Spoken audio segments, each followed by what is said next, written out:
Vous écoutez Cachotterie, la saison 2 de Lettres au Monde. Épisode 2, le livre de contes.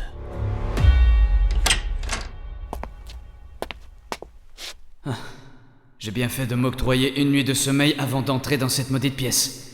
Je ne me rappelle pas avoir laissé des piles de documents non classés là-dessus. Merveilleux.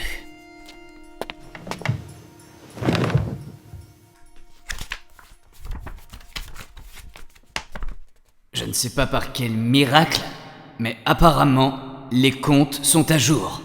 Et voilà l'ampleur du problème.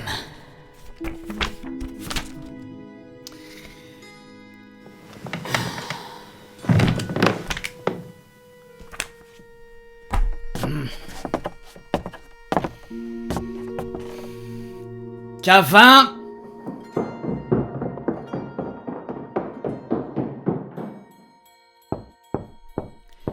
Entre.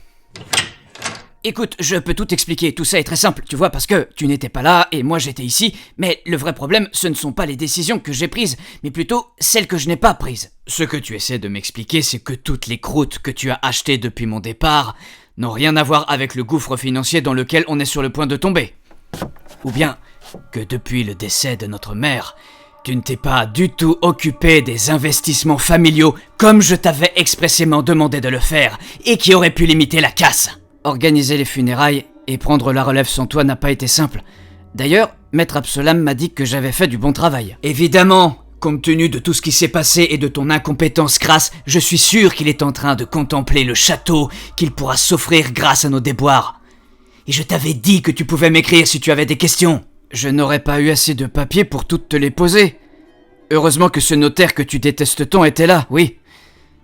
Tu n'es même pas venu à son enterrement. À quoi ça aurait servi ? Elle ne manque qu'à quelques croulants de notre famille éloignée et à ses amis des associations qu'elle soutenait. Je suppose qu'ils se sont tous empressés de te présenter leurs condoléances pour s'assurer qu'on allait continuer le travail de notre défunte mère. Non, tout le monde ne pense pas qu'à ses propres intérêts, tu sais. Et pour ta gouverne, elle me manque aussi.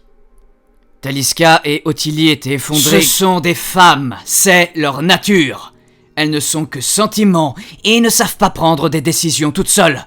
Comme c'était le cas de notre mère, qui s'est appliquée à vider peu à peu les comptes de la famille à cause de son obsession ridicule pour la veuve, l'orphelin et certainement sa petite cousine au 3e degré. D'ailleurs, tu dois tenir ça d'elle.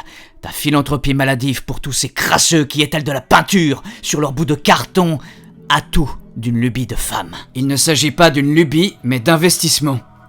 C'est tout ce que tu as à dire. Vraiment. Non, je pense aussi que tu devrais regarder ce document. C'est le seul versement de la part de notre mère que je n'ai pas été en mesure d'arrêter. Il y a une clause dans son testament qui nous interdit d'y toucher. Dis-moi, ce montant-là, il n'est pas mensuel.